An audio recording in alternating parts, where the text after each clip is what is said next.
Hello and welcome to Leaders Up Close. It's our seminar series run by the Engineering Leadership and Innovation Institute here at UCF. I'm Tim Kottner and I'm the director. I get the honor, the privilege to orchestrate some of this. Today's a great seminar series. Great speaker, it's Mr. Todd Stansbury, who is the Vice President and Athletic Director here at UCF. I want to thank Robin and Annie for making this partnership possible and for bringing you here and sharing your story. He's going to share a story about endless opportunities. And if you think about what we're about here in the Institute, it's about world-changing solutions and maybe grabbing those endless opportunities when we see them. So please help me welcome Mr. Todd Stansbury.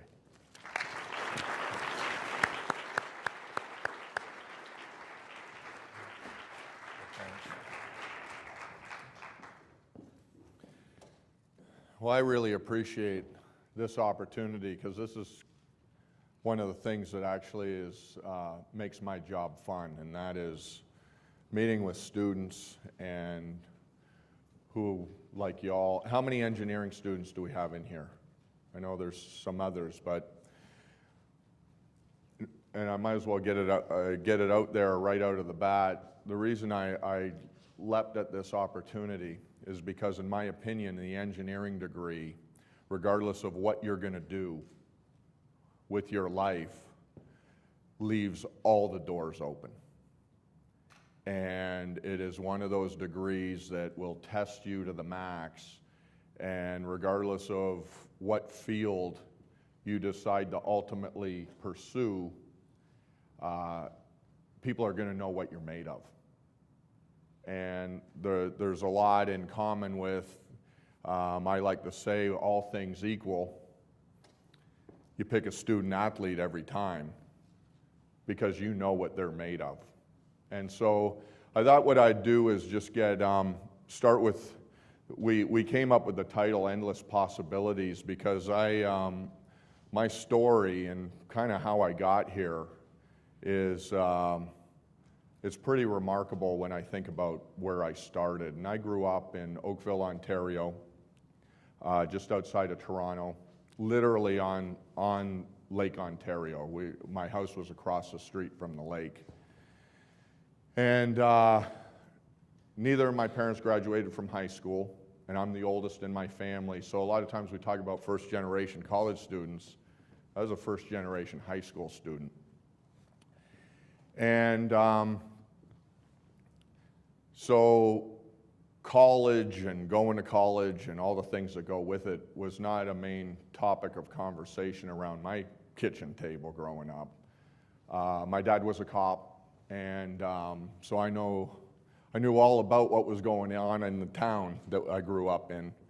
But anyways, my story, I really think, starts when I'm 10 years old. And like most Canadians that have the opportunity, we were in Florida in February, March, as long as we could be here to escape the snow. And we were fortunate. My mom, she would actually come down from January, February, March, so she got a great deal. And then those of us that were in school would come when we could.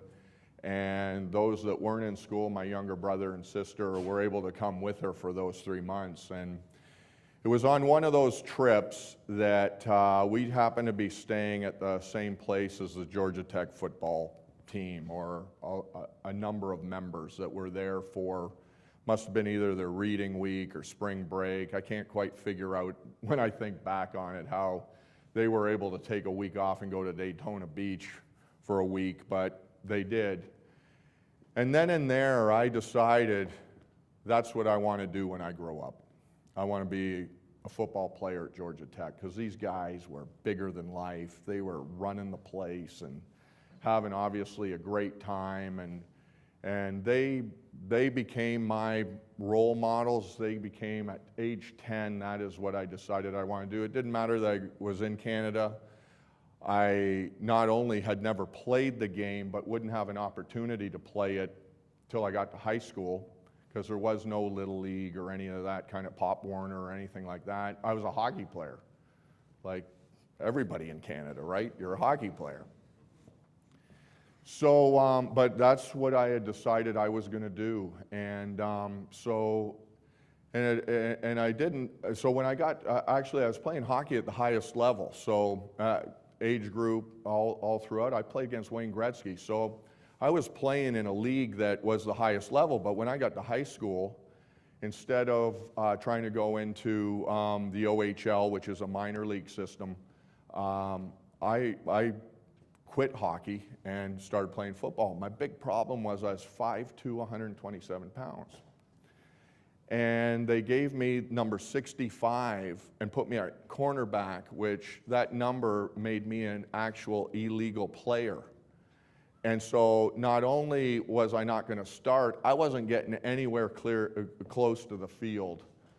And I basically held a blocking dummy for a year and just got pummeled by the bigger kids on the team. Things, though, worked out. I grew, got bigger, I got faster, all the things kind of started to fall into place. And my junior year, I was offered a football scholarship to go to Georgia Tech among other schools. And I know being engineers, for the most part, you chose your discipline and your school and all that for all the right reasons. I chose mine because I met a bunch of wild and crazy guys when I was 10 years old and decided that's what I wanted to do. It had nothing to do with what a great school it is, what kind of education I would get, where it was located at. It had nothing to do with that. So I thank God every day that those guys were from a place like Georgia Tech when they could have been from anywhere, and that's what I would have decided I wanted to do. So I went to Georgia Tech, and I consider myself the accidental college graduate because I went there for all the wrong reasons. I went there because of these wild and crazy guys. I went there because I wanted to play football on TV. I went there because I wanted to basically play. And that has really guided me through my career in intercollegiate athletics, that these young people that I am fortunate enough to work with will do anything I want them to do just because they want to play a game. So I got a carrot and a stick, and it's my responsibility to use it. That these kids, because they want to dribble a basketball or play football or run track or whatever, will do whatever we ask them to do. And it also, as I've gone through my career and really reflected on kind of how it's transpired, you know, you don't know what kind of influence you're going to make on the people around you. You all have spheres of influence. You all have younger brothers and sisters and nephews and neighbors. And in my case, the thing that turned the light on for me, the light bulb, or was that defining moment that was a fork in the road for me, was the Hawaiian Inn in Daytona Beach. So just think of the power that you have based on where you are now. And I think that's one of the things that we don't realize when we're young or even as we get older, that we do have a lot of influence. And a lot of times we're not going to know what decisions we make, the effect, the ripple effect it can have, and the light bulb that gets turned on because of it. The interesting thing is that guy that I met when I was 10, his name was Scott Zalke, or his name is Scott Zalke, played quarterback at Georgia Tech. My sophomore year, he went on from Georgia Tech and actually became an attorney. And my sophomore year, he was hired by the athletic department to run the academic support program for the student athletes. Because he was a good student, he played football, they brought him in. And so he was kind of legal counsel / academic advisor. So this kid that I had met when he was 19 or 20 and I was 10, now becomes my academic advisor I mean, how wild is that? I mean, it's crazy. So, which to me was the greatest thing that could ever happen, because this is a person that I had idolized for almost my whole life. And so I finished my career at Georgia Tech, I graduate, and I start my career in banking with Citizens and Southern National Bank. And I really think I'm going to be a Wall Street banker. That's kind of what I want to do. And I had no idea what that even meant. And so here's the other thing that I've learned along the way. Just because you're smart doesn't mean you have a clue. And I was one of those. I was a good student. People considered me to be smart. I was at a really smart school, surrounded by smart people. I was clueless when it came to what it meant to be a banker, because guess what? That's not something we talked about around my kitchen table. So that's the other thing I've learned is we aspire to be what we know. And so if your dad's an engineer, doctor, lawyer, accountant, professional, you kind of got a leg up. You kind of know at least how the game is played, or at least you got a coach that can kind of coach you along the way.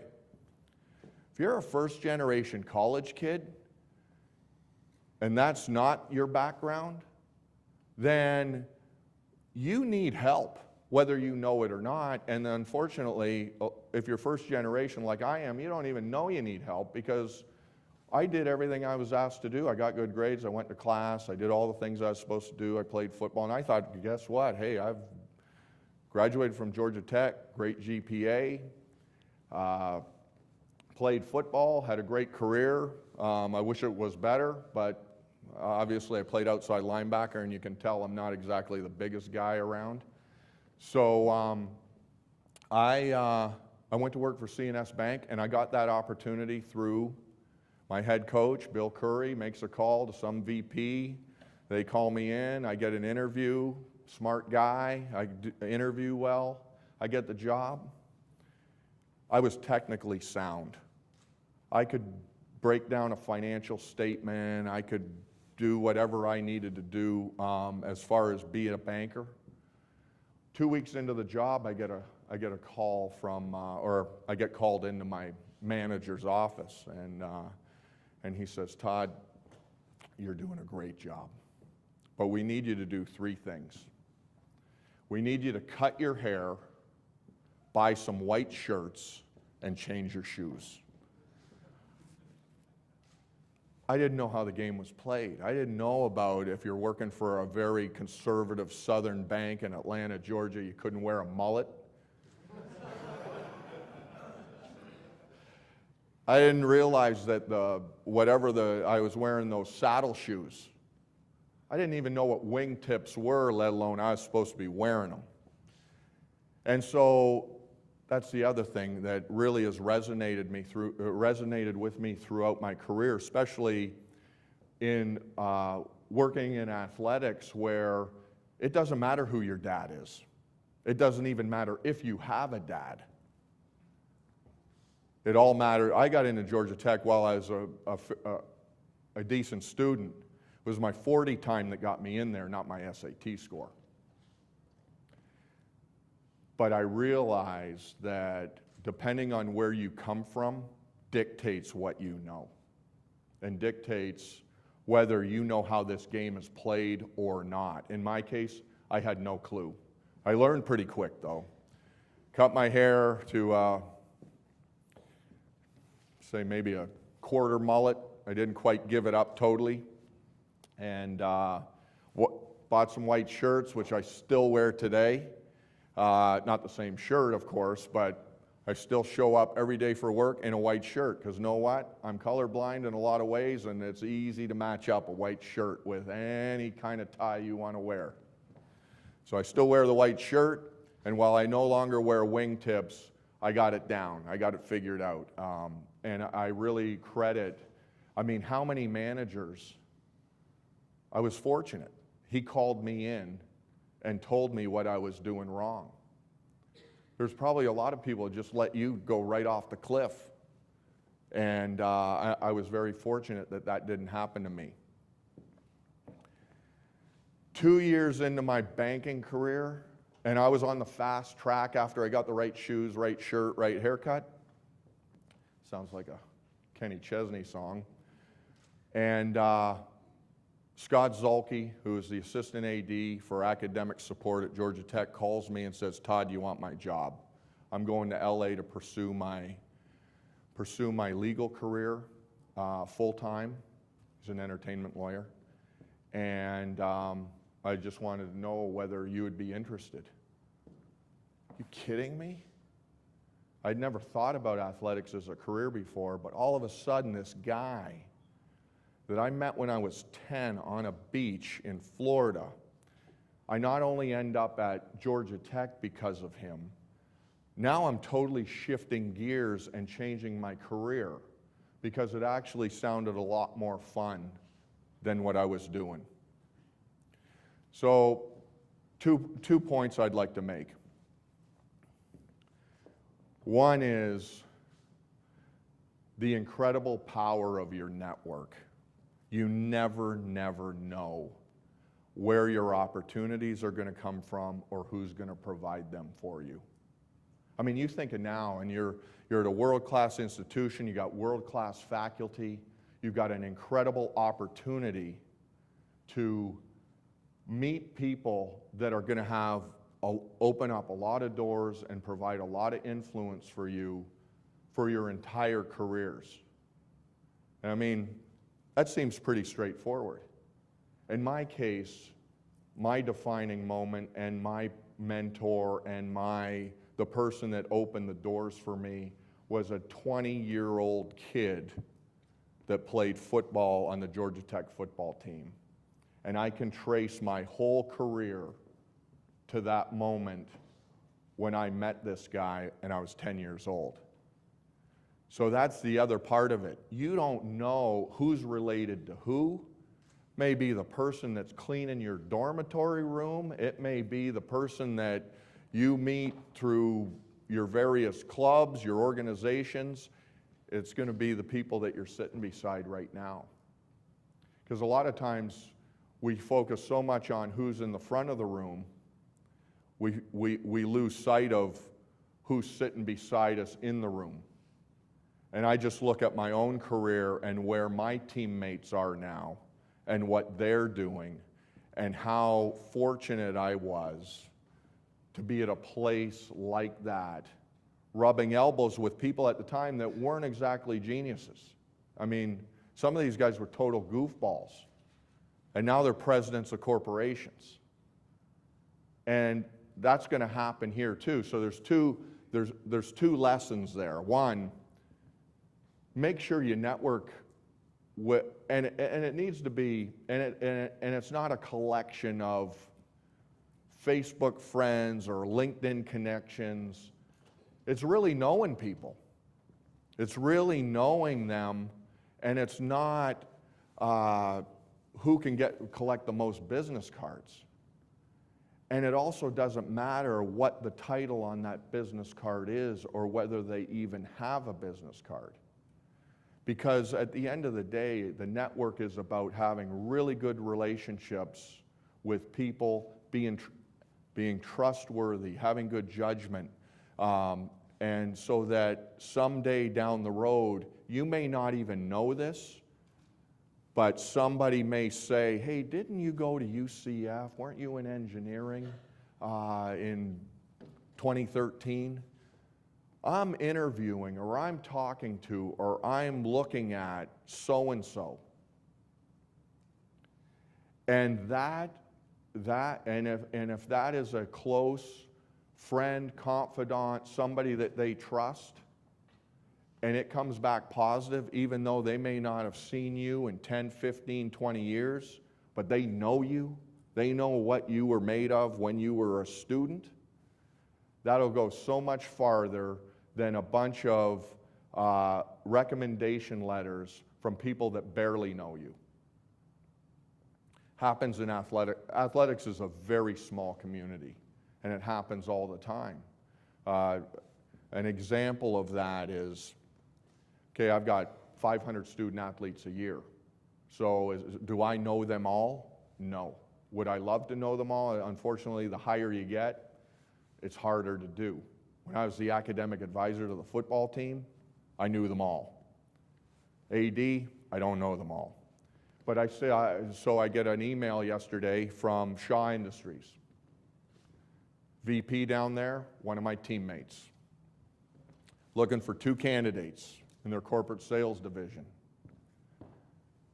Trust me, if I send him 2 candidates, he's hired every person I've ever sent him. And in a couple of those instances, HR at Shaw Industries, which is a Berkshire Hathaway company, bounced those candidates because they didn't fit the criteria, they didn't fit what they were looking for. And my buddy went back and said, no, we need to take a look at this person again. Well, one, they ended up they've hired everybody I've ever sent them, or at least offered them a job, because sometimes, obviously, I send them the best people I got, because I know if I do that, they will interview, and I can't guarantee they'll hire, but in this case right now I'm batting 1,000. But those are also the same people I'm sending everywhere else that calls me and says, hey, I'm looking for an all-star. In fact, we're creating a program right now in our Leadership Institute called the First Round Draft Choice Program, and it's to have our Leadership Institute working in conjunction with the business community, and the value proposition to the business community is, if you've got a 2-hour interview and a lunch with a candidate and you're trying to figure out whether they're a good fit or not for your company, what happens if you were with our kids for their 4 years of being in college? Then you would know who your first round draft choices are, and you'll know they're good fit.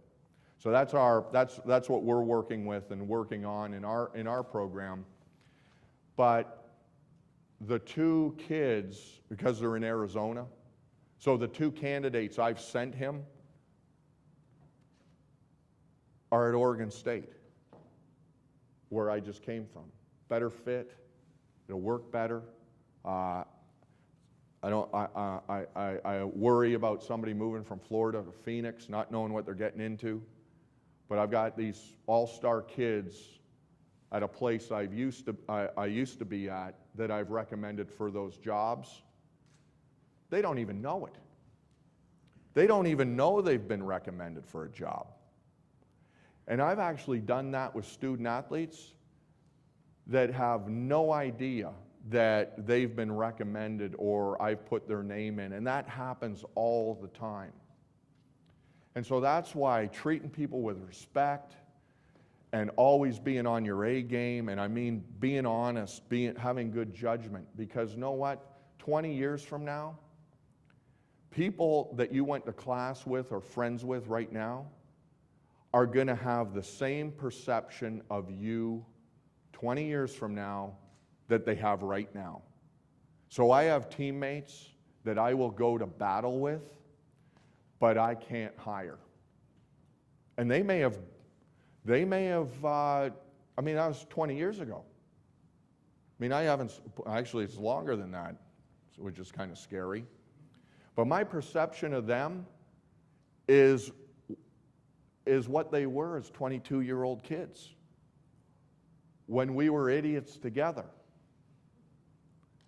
And so you don't think about that when you're doing stupid stuff at 18, 19, 20, but if you're doing stupid stuff with a 20-year-old that's going to end up being CEO of Google, and you got a chance for a high-level position, they're going to remember you from the day, especially if you haven't been in contact with them. And so it is so important that when you develop strong relationships and you don't have to worry about the titles that the people have. In a lot of cases, it's going to be your classmates. Who knows who in here is going to, I mean, right in this room here, with these numbers, with the intellect that you have already shown, I mean, it's a race to the top. And you have no idea who's going to get there first. And so I've been fortunate. I guess I wasn't too much of a bozo in college because I've had a lot of help along the way. And that's the other thing. You can't get there by yourself. You've got to have help along the way. And so don't try to do it by yourself. So I went to Georgia Tech as an academic advisor to the football team. See, here's the thing, you can do anything. I'd never dreamed of doing that before, but they said, hey, good student, played football, you'll figure it out, right? I did it different than a counselor. I did it different than your typical, what I did, which is how you would do it. I took the statistics of when we were losing kids, and I found out that if we kept them from the end of their freshman year and we could keep them in for another semester in their sophomore year, we had a great chance of them graduating, and I did it completely by the numbers. So I did it completely by the numbers. I knew where the pinch points were, and then I tried to figure out, and then I backed out from there, okay, why is it that this is a pinch point? Why is it that this is when we're losing kids? And then I put the programming around it, and I surrounded that group or that year or that semester or whatever it may be, whatever the numbers told me, and that's how I designed a program that ultimately became known as the NCAA Champs Life Skills Program, which was the program we built at Georgia Tech that now every school in the country is using. And it took the analytics to be able to do that, and then input the counseling and the touchy-feely stuff that you got to have. But you got to know what the problem is first, and that's what you are going to be so equipped to do, whether you decide to be a teacher or a counselor, a rocket scientist, whatever it is that you want to do. That's why what you're doing now is going to be, that's why I say the endless possibilities. You've done all the right things up till now. So it's totally up to you. So I was at Georgia Tech for about 10 years as the assistant athletic director for academic support. Incredible experience. But growing up on Lake Ontario, I used to sit on the banks of the lake as a little boy and look across the lake, and my dream was to travel. I wanted to see the world. I thought I was actually looking at the United States. I didn't realize it was Niagara on the lake about 20 miles away. So I'd been dating a woman for about 3 years, and we were 35 years old, and she wanted to know where this thing was going. And I said, no, I can't get married yet because I need to travel around the world. And so this would have been in like October, and she said, well, I'll tell you what. If we get married, I'll go with you, but I'm not going as your girlfriend. I said, deal. October, we were married by February. By March, I had a house. I sold my house. We sold everything we had. She sold her stuff. We got 2 backpacks, a one-way ticket to London, England, and spent 18 months traveling around the world as backpackers. Now, we weren't 22-year-old kids. I was an assistant AD at Georgia Tech. People thought we were nuts. I'd never get back in the business. I'm on the fast track, this and that. You're crazy. My wife's parents, obviously, she married an assistant AD, and a month later she was homeless. I don't know that they were too fired up about it. Most incredible experience of our lives. I mean, unbelievable. So we got a one-way ticket to London. We traveled through Europe, the Middle East, East Africa, India, Nepal, Southeast Asia, Australia, New Zealand, came home. Another one of those I feel like I've had a number of defining moments in my life. One is meeting Scott Zolke in Daytona Beach. The second one is going to college and a whole new world opening up to me. And then third was backpacking around the world. The interesting thing is when I got back, there were 3 jobs open in athletics across the country. And I applied for all 3. It was University of Houston, Michigan State, and East Carolina. I got interviews with all 3. And the first question in every interview was, tell me about this trip. So the moral of that story is, don't be afraid. Don't be afraid. If you've got a goal, if there is something that you want to do, go for it. Because what ended up happening to me is I took a year and a half, went around the world, came back, got a job at the University of Houston as an associate athletic director, which is a higher level than the one I left at Georgia Tech. So I left for a year and a half and came back and got a promotion and a raise. And 3.5 years later, I was an athletic director at East Tennessee State. That would have never happened had I stayed at Georgia Tech. Georgia Tech is a destination place for athletic administrators. Somebody's got to die, retire, or whatever before you can't move up. And the other part about it, mentally, in my mind, I would have never thought about leaving that place. It was my home. That's where I grew up. I loved that place. Since I was 10 years old, I wanted to go there. Why would I ever leave Georgia Tech? I wouldn't. Till I jumped in a cold swimming pool, which is resigned from my job, traveled around the world, came back, and had to start over. But I had a heck of a jump start. So here's the other part of it. Opportunity will present itself. You just have to be prepared to walk through that door when it opens, and you're not going to know when and where. You got to just do all the right things. This was blind faith on my part. I mean, is it scary resigning from your job and traveling around the world and spending all your money and coming back cold? It's scary. But I knew I had a great network. I knew I had done a great job. I knew that when I came back, people would take my phone call. I knew that I had done all the right things. Now, I didn't know where that would lead. I didn't know whether it'd get me back in athletics, the athletics industry. I didn't know any of that. I just had this faith that I'd done all the right things. I was incredibly connected because I worked for great people. My AD was Dr. Homer Rice, who's really, I think, credited with professionalizing athletics administration in this country. My coach was Bill Curry, which he's an icon for integrity and doing it the right way and all those types of things. So I felt, and I went to Georgia Tech. So I felt I had done all the right things. I didn't know where it would lead. I just felt, know what, it'll be okay. An opportunity will present itself, and guess what? It did. And so I could have worked those 3.5, 4, 5 years and never been an AD before I was 40. Here I took a year and a half off, and I was an AD by 40, which was a goal.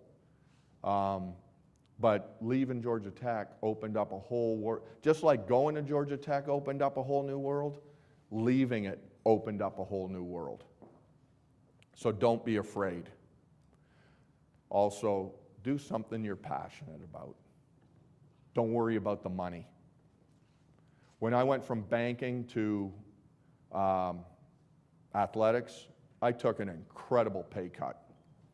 You know, at the time, now it looks, it wasn't that big a deal. At that time, it was a big deal. But I just thought I would enjoy it more. It would be more fun. Whatever you do to be successful is going to be hard work, so you might as well enjoy it while you're doing it. And if you're good at it, you have a better chance of reaching the top. So do what you're good at and do what you enjoy. And don't worry about the money, because guess what? If you're the best at anything, you're going to get paid. If you're the best at anything, and it doesn't matter what it is, you're going to get paid. So don't worry about that. Worry about getting into something you can be passionate about, you get you up every morning. And it turns out that, and I know part of this is leadership. See, I'm totally into this lead by serving others, because no, that's what gets me going. What gets me going is helping young people become better than what they think is possible. Because I believe that's what happened to me. I had no grandiose plan. My plan, I was going to join the police force like my two brothers. My dad could get me on right out of high school. Now, I will say this, my two brothers who are younger than I am are getting ready to retire with full benefits and pensions and all that kind of stuff, so it wasn't all bad for them either. But I found something that gets the juices flowing, and a lot more than banking did, that's for sure. So do something that you're passionate about, and everything else will fall into place because of that. I had a little list of stuff I wanted to make sure that I didn't miss anything.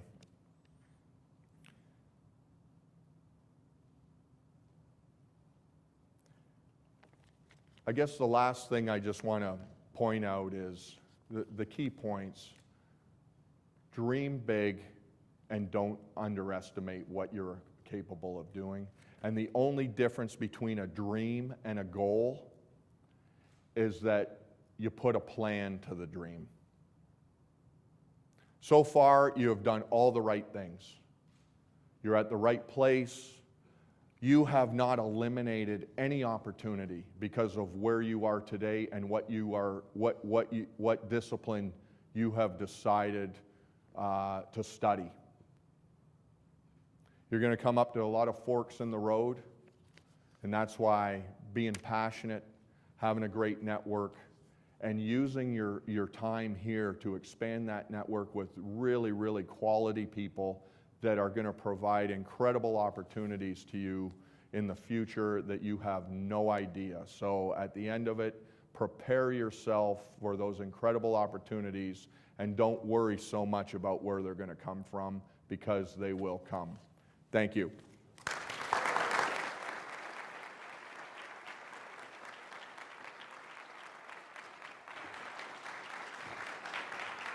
Thank you. So as I'm sitting there listening 20-some years ago, I wish I would have heard this, because I was the first kid to go away. I wanted to play basketball, but it didn't quite work, right? And when I went through my college experience, I didn't do these things. So I know he's got a list, we'll compare afterwards. But here's what I wish I would have known then. You got to have a vision. You've got to take that step, you've got to give something up. You gave up hockey. You gave up a great job. Just because you're smart doesn't mean you're not clueless. Good example of that. Relationships and network. Have your A game always. Build up trust, because perceptions are going to last a long time. You can't get there by yourself. Don't be afraid. Opportunities are going to present themselves. Have faith, right? And you're doing the right things, and it's going to come back. Have passion, dream big. I missed something? So our team always reflects, we still got to do that. Something else that struck me, you said you believe that leadership is about serving others. I know that's the case with them. There's 24 student athletes in 8 different sports in College of Engineering and Computer Science, right? And some of those students are going to come back and share their story with you. And I believe that's partly because what he's doing, right? He's giving back, and they're building this leadership institute. So I know you're living that, and that's way huge. I'm living the dream. You're living the dream. And so I thank you for giving us something back. Yeah, thank you. Thank you for coming. Awesome.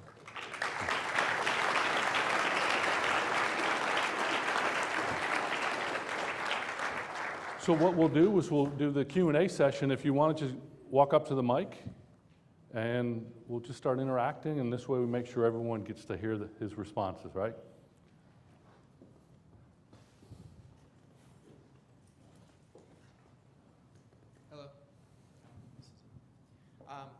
was wondering, what were some of the things besides just that it was going to be more fun when you decided to go from banking for 2 years and like a stable job to go to this academic assistant? Like, what were some of the things going through your head when you had to make that decision?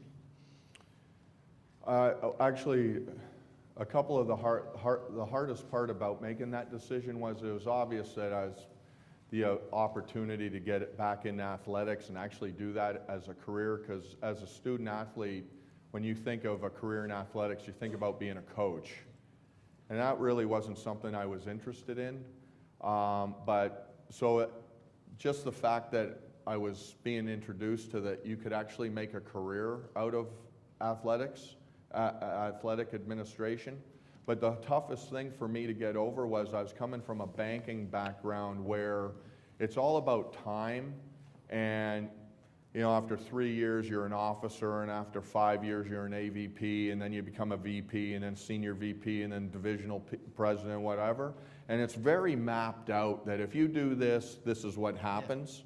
Where I was going into totally uncharted territory, and I remember asking, well, if I take this job as an academic advisor, where will it lead? And they said, we don't know, that's totally up to you. And so that really was the kind of the leap of faith career-wise, but it was something I was passionate about, and helping student athletes or helping young people and be successful. So that's kind of the toughest part about, actually that was even tougher than giving up the paycheck, was trying to figure out where this was going to lead, because I had no idea. But then as I started to get into it and really get an understanding of that business, I looked at my career as a puzzle, and I needed to pick up all the right pieces. And so when I left Georgia Tech, I had built this academic support program. So the reason I actually took the Houston job and not the Michigan State job, even though Michigan State, bigger program, Big Ten, all that, at Houston there was only 4 associate athletic directors. At Michigan State there was 10, 15, I mean it's a huge program. I knew I would get more responsibility at Houston, and I'd pick up puzzle pieces that I knew I didn't have. So I had the academic thing down, I had the compliance thing down, and I was a banker, so I had the business thing down. But I hadn't done a lot of other things that ultimately, if I wanted to be the athletic director, I was going to have to pick up those pieces. So I guess the other point is sometimes you got to step back to move ahead to get where you want to go. And that's what I did there, and that's kind of what went through my mind doing it. So Todd, so have you ever taken that leap of faith? You got there, and then you scratch your head and said, oh, geez, what have I gotten myself into? I should have? Well, I've done it plenty of times when I've got there, and then it's like, oh, no, okay, now what am I going to do? Right. So then how'd you work yourself out of that, right? So these guys are going to make a choice in a year or two. Yeah. You basically, you put it into overdrive. I mean, one of the things that you as engineers, the advantage that you're used to working hard. And I know it's almost cliche, but there are people that are always smarter than you, but nobody can outwork you. That ends up being your deal. So, I mean, when you find yourself behind the 8 ball, it's like study, find your mentors, find colleagues that can help you. And regardless of job, I remember going to work for C&S Bank, and even though I had taken all the finance and accounting and all that kind of stuff, and my degree said that I knew what I was doing, I had no idea what I was doing. And they give you, a balance sheet, whatever, and say, what should we be lending this company money?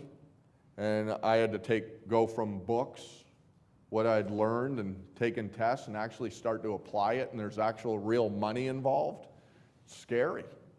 But that's where you find your colleagues, your support, who can you trust, who can you talk to. And I know a lot of people, some people talking about building your own board of directors of friends and colleagues that along the way, mentors, that as you make those moves, you can lean on them and call up a professor and say, hey, they've asked me to build this bridge, now what do I do? or they've made me team leader. Where do I even start? That's where having that network and those very good trusting relationships come in handy, because you make that phone call and said, how do I build my team? And that's the other thing, the higher you go, you have fewer and fewer peers. So that's why it becomes so important to build that network, because when I'm an assistant or an associate athletic director, I got my colleagues right around me. When I'm an athletic director, my peer is at another school somewhere. I have no peers here.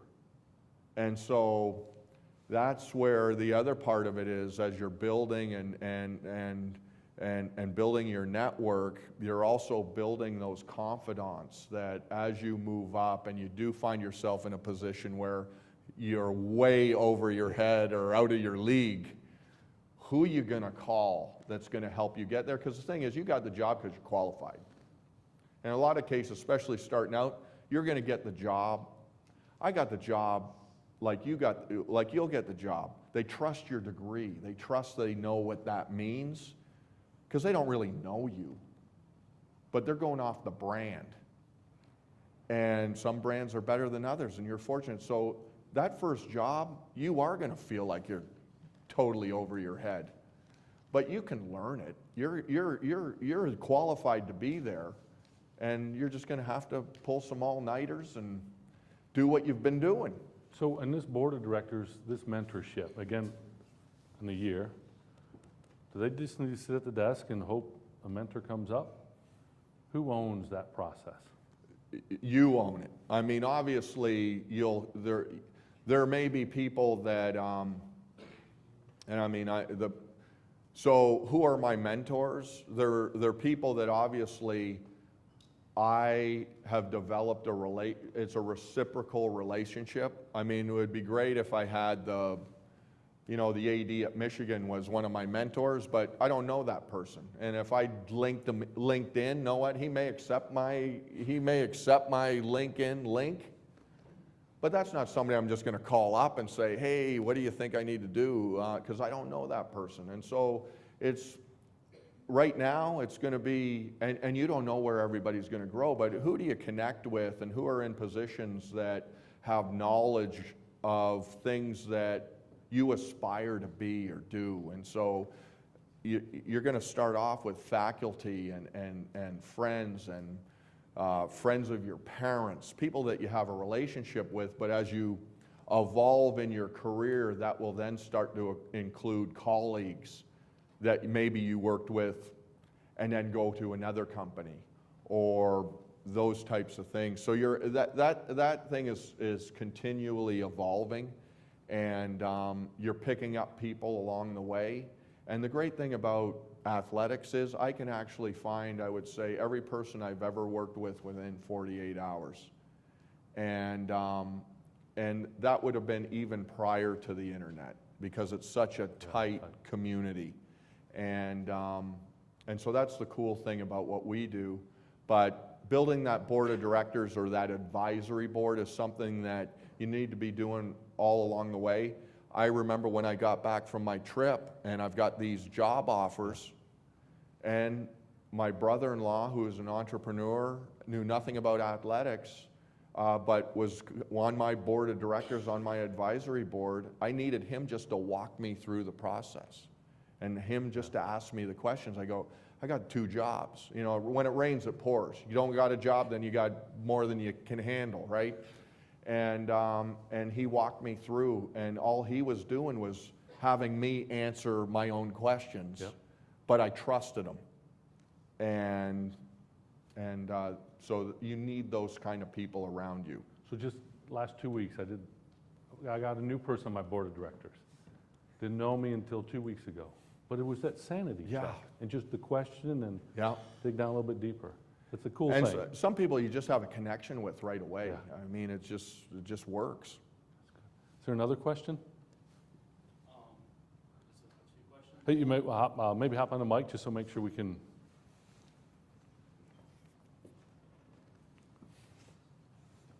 I have 2 questions. One is there ever a time that you try to take a step forward or you try to do something and it didn't work out how you wanted to, and what you do about that?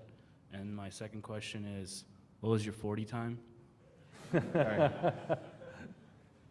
I'll start with the second question first. 4.35.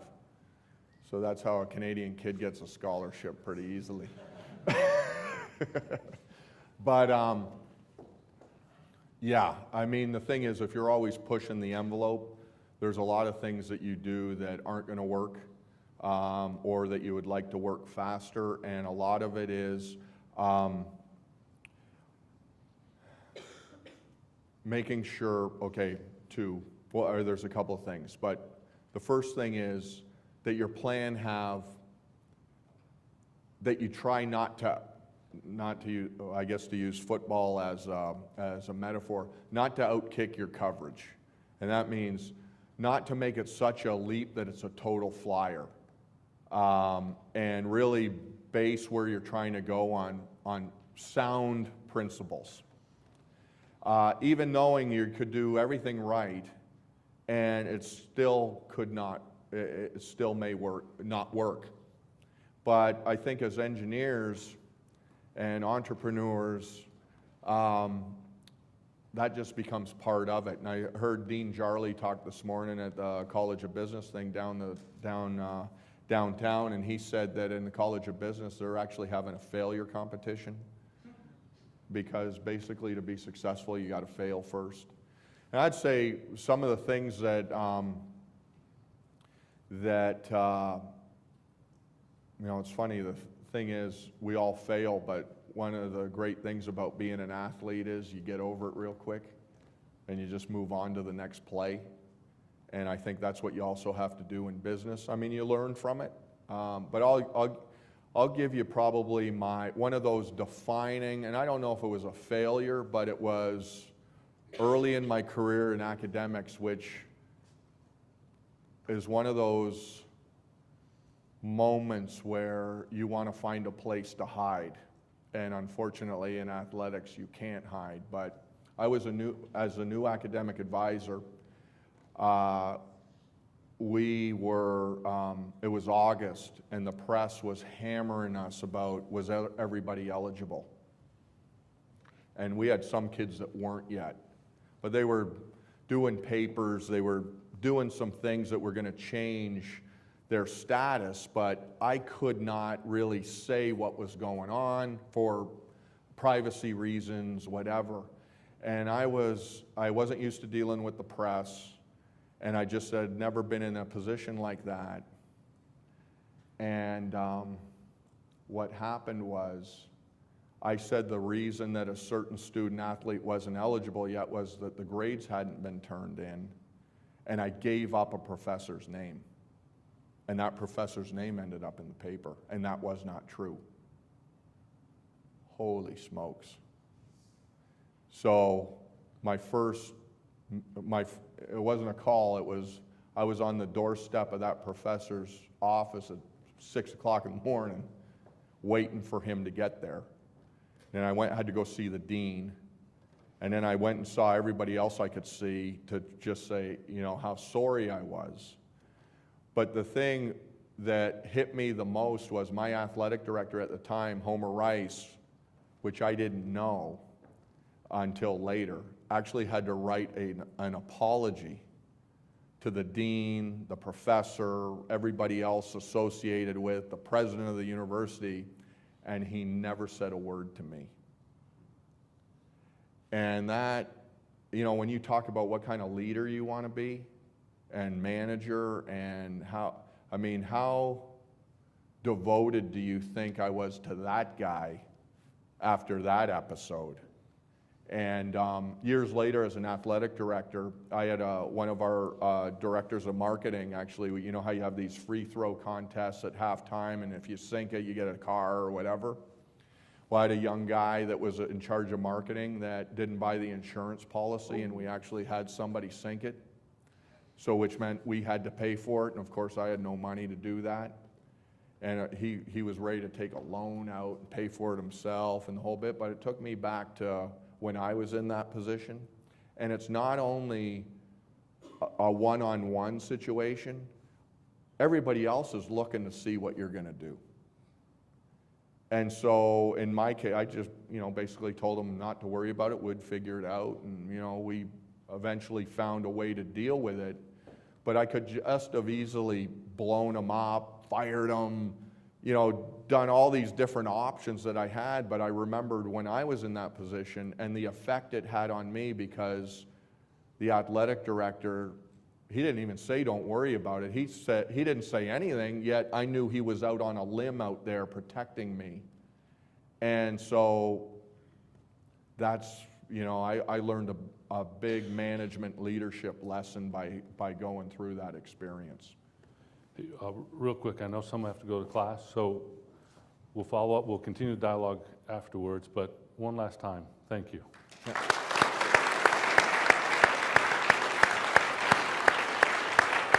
Cool. Thank you.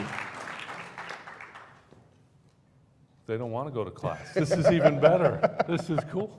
Hey, so let's still do group, as long as people want to stay. We already got one volunteer. Looks like going to the mic. There we go.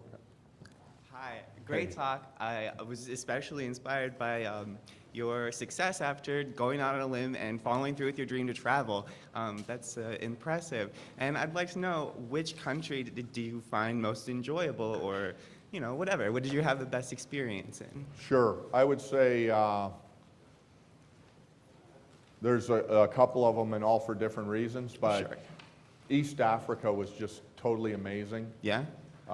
Just an incredible experience. India was, and that's obviously in the 90s, so the India of today is probably I probably wouldn't recognize a lot of it. Sure. And we traveled like locals, so you can imagine the intensity of that experience. Yeah. And then Nepal, just because of the Himalayas, there will never be development there, just because there's no roads. Right. And No flat so ground. the opportunity to kind of just be out there, and you've never seen stars like that. I just remember in the camaraderie, because the way that it works in trekking the Himalaya, because it's all about altitude, and you can only go a certain altitude every day to acclimate yourself. So whoever starts the same time you do, even though it's going to be a 4-week to 6-week trek, you're going to be with for 4 to 6 weeks. So you just meet some incredible people that you end up being friends with for, really for the rest of your life. Yeah, thanks.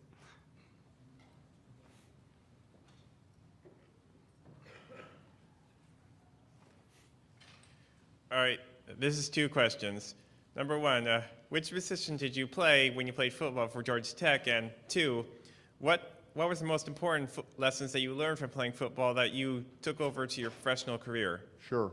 I'd say I was an outside linebacker, what we call a will, which is on the weak side away from the tight end. And as far as my football career, unfortunately, the person that was recruited behind me was Pat Swilling, who ended up being an all-pro. So I quickly became a special teams specialist. But I'd say the thing that I've learned the most was just the perseverance, the getting knocked down and having to get back up, part of athletics, and how it's been practical, I guess, in my not only in my professional but as well as my personal life as well. I mean, things happen, and you gotta be resilient. And I remember distinctly on that trip, we were at about 18,000 feet, and we actually lost somebody up there. And I just remember, we couldn't leave without her because she would die up there. And I just remember dropping our packs and me thinking back to two-a-days in Atlanta, Georgia, when it was 100 degrees, and how painful that was. And I just knew that regardless of what it took, we're going to find this girl. And it all worked out, and we found her, and fortunately there was a full moon so that we could get out, follow the path. But I distinctly remember going back to my athletic days, and that really given me the strength to know we were going to be able to do this.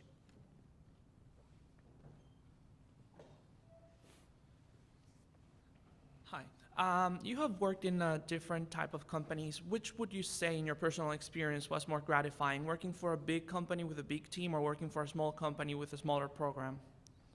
You know, for me personally, I've enjoyed working for, well, I guess UCF isn't a small company, but but I think it's really more about the culture than maybe the size, and I really like being at a place where it's more than about the paycheck, where it's everybody's on the same page, moving in the same direction, and creating that family atmosphere. And that's and I think that regardless of whether you're in a big corporation or a small company, you can create that. You can create that culture. But for me personally, I've enjoyed working in higher education more than I enjoyed being at a major bank. Okay, thank you. Hi. I don't think you spoke to this during your story, but how'd you end up here at UCF with us, and what specific things led you here, Sure. turned you on to it? Yeah, because I came here from Oregon State, where I've been the deputy AD I'd been there for 9 years. And so the three things I was looking for in another opportunity, because I was in a great situation, which that's the great thing. When you're in a great situation, you can just pick and choose where you want to go and if you want to go. And I wanted three things. One, it had to be a place that I wanted to live.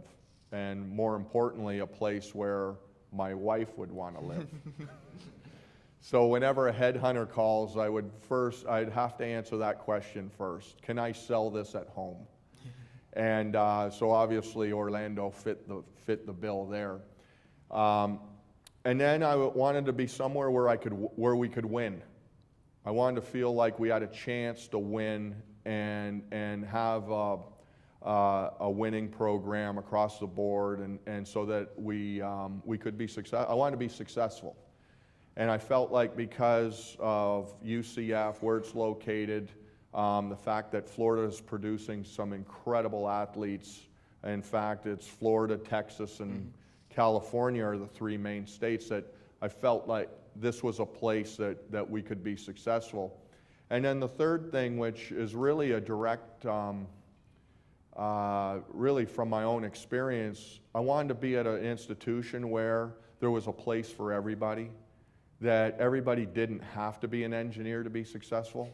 Because one of the things that was most difficult for me at Georgia Tech was a lot of times we were jamming a square peg in a round hole because of the limited curriculum.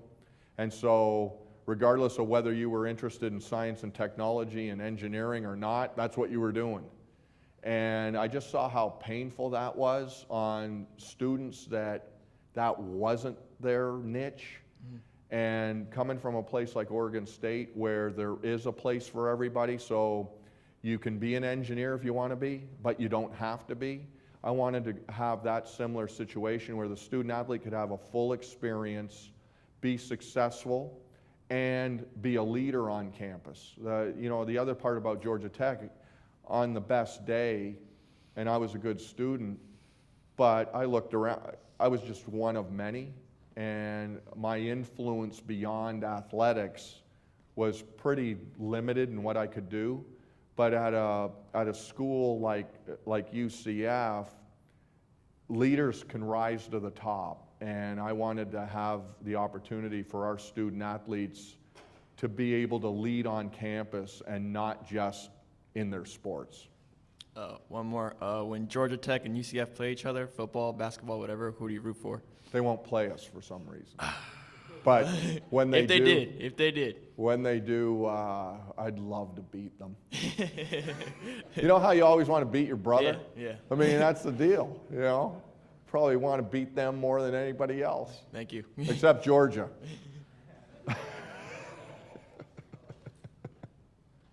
Hello. Hey. I wanted to ask, was there any point in your life that you thought too much power could be overwhelming? Too much power. Too much power, knowing what you're capable of. I think, sometimes You do, well, one, I think it's important that you remember who you actually are. Right.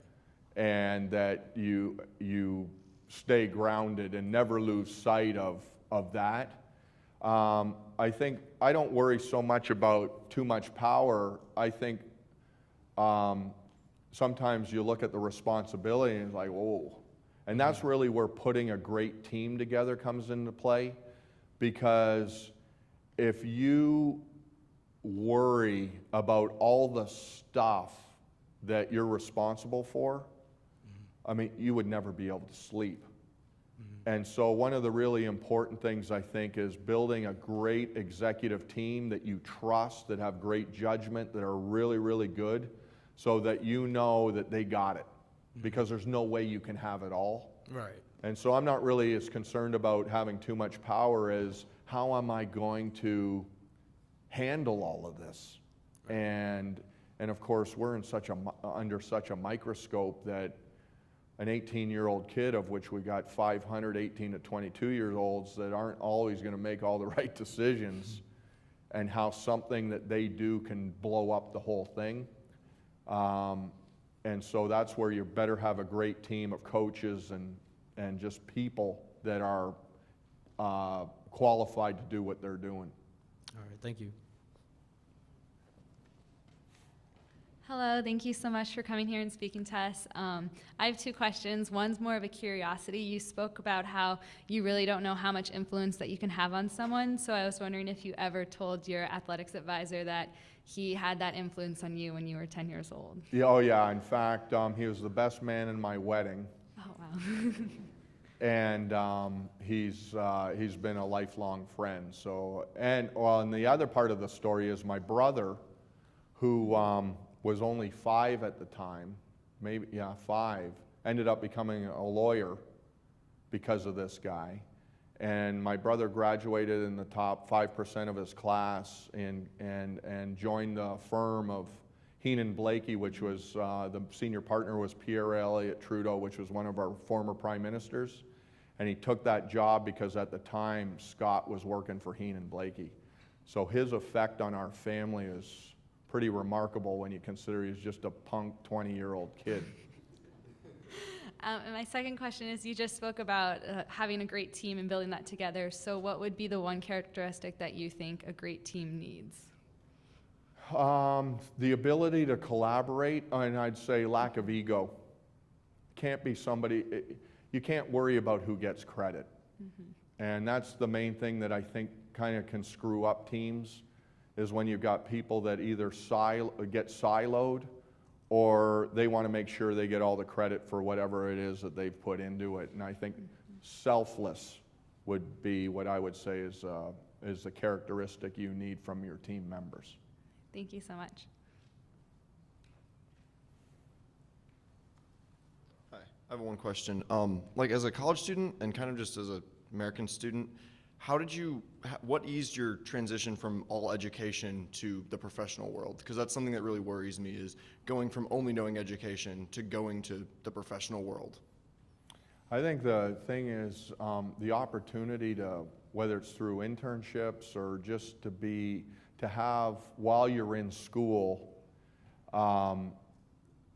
getting a feel for whether it's shadowing somebody or making a connection with somebody in that field, and really being able to find out what it's like. That's something, unfortunately, that I didn't do, and that's why I was such a fish out of water. But I think that knowing it on the front end, and that's why my Leadership Institute is so important, because I realize now that the smart kids aren't going to have it all figured out. And so what can we do to prepare them so that they know they need a white shirt to work at IBM or wherever? But I would say taking advantage of opportunities to either meet people that are in that field or have the opportunity to go to their offices and just kind of get a feel for what it's like, what the culture's like, and that sort of thing. Okay, and then on that note, how did you deal with feeling like you may have missed an opportunity, and that, like, knowing that wasn't the end of the world? Because to me, that's something I also worry about a little bit too. Yeah. No, I think about it a lot because it really has been the fuel to everything I've done student development-wise, because what I found out when I went back as the academic advisor, my file was still there. So I thought, well, this is going to be pretty cool. So I pulled my file, and in that file I saw all the various opportunities and scholarships that discussions had been made about me, but I was never included in. And so I missed a lot of opportunities.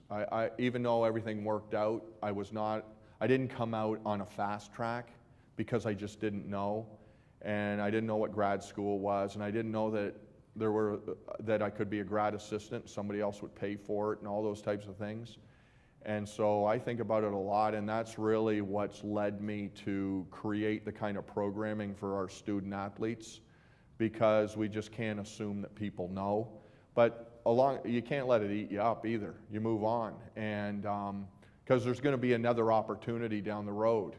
You know, I think back, would I have loved like one of the things that I didn't get to do that I would have loved to have done is gone to, gotten my master's at an elite academic institution and just been a student and kind of felt, you know, what that's like to be in study groups and talk about philosophy or whatever, or really kind of get into it, because as an athlete you're in such a structured environment that unfortunately I missed that opportunity. It would have been really, really cool to do that, and that's something that I think maybe someday when I'm done, as far as working, that I wouldn't mind going back and pursuing a master's or a graduate degree at and kind of being able to focus on being a student.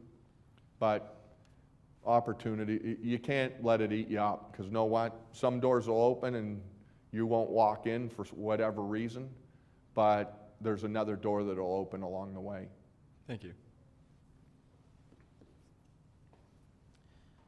Having so many opportunities available to you and moving around so much, was there ever a point that you felt comfortable somewhere and you decided to take the opportunity anyway because it may seem better, or like what was your driving factor and how'd you deal with that? Sure. Obviously, Georgia Tech, I was pretty comfortable, but I had this goal of traveling around the world. If I hadn't had that goal, I don't know that if I would have ever moved. So that was one that I had this burning desire to travel around the world, and I was willing to give up what was a great place and that I had called home. And then when I got to Oregon, well, I went out there for what I told my wife at the time would be 3 or 4 years and turned into 9. We could have stayed there forever. It was a great situation, great league. One of the, in athletics, if you're winning and you love your coaches and you love your student athletes, that it doesn't get any better than that. And that's what we had out there, because there's a lot of places that you may be winning, but not like your coaches and not like your student athletes. And so it was a perfect situation, but and that's why we stayed for 9 years and not 3. I mean, it was I won't say it was a perfect situation, but it was a great situation. So it's, I think one of the things that's important, and this is what I tell students, is as you're moving up your career, when I say don't worry about the money, you don't worry about the money as long as you're growing and learning and developing skills, because in a way that is the money. And once you get to a point where been there, done that, and you feel like I'm not learning, I'm not growing, then it better be about the money. And at a point where it's, the money is where it's at and you're not growing, then in my opinion, it's time to move on. And that's not to say anything bad about anything, it's just a matter of you as a person. You either need to be getting paid or you need to be growing. And some type of, and the combination of those two is what determines how long you're willing to stay there.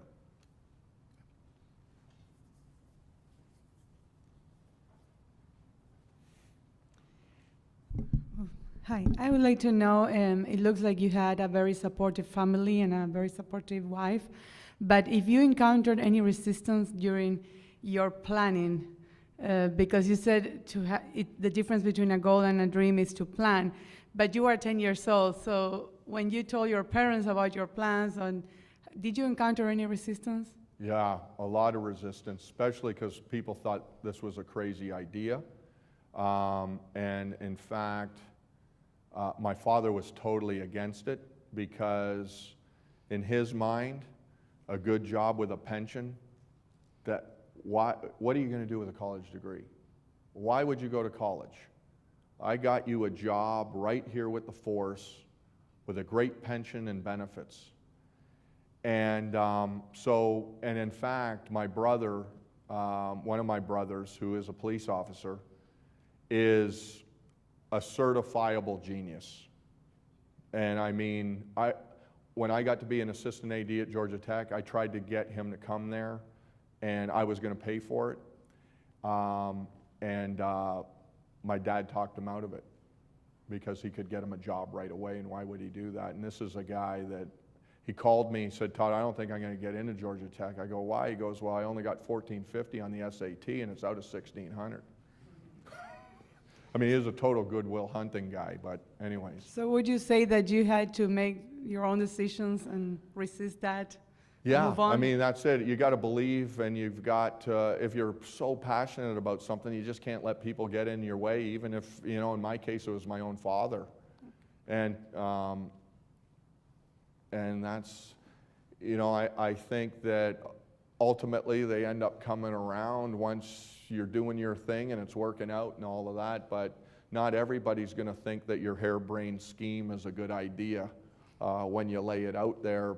And that's why I think being passionate about what you're doing and knowing where you want to go is so important, because in anything you do, there are going to be people out there that say you can't do it. And in the case of me, when I had come up with this dream of going to the U.S. on a football scholarship, a lot of my parents' friends basically told my parents that you shouldn't let him think like that because he'll just be disappointed.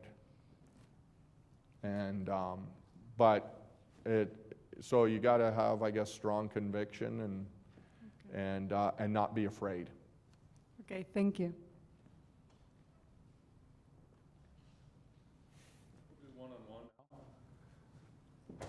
Okay.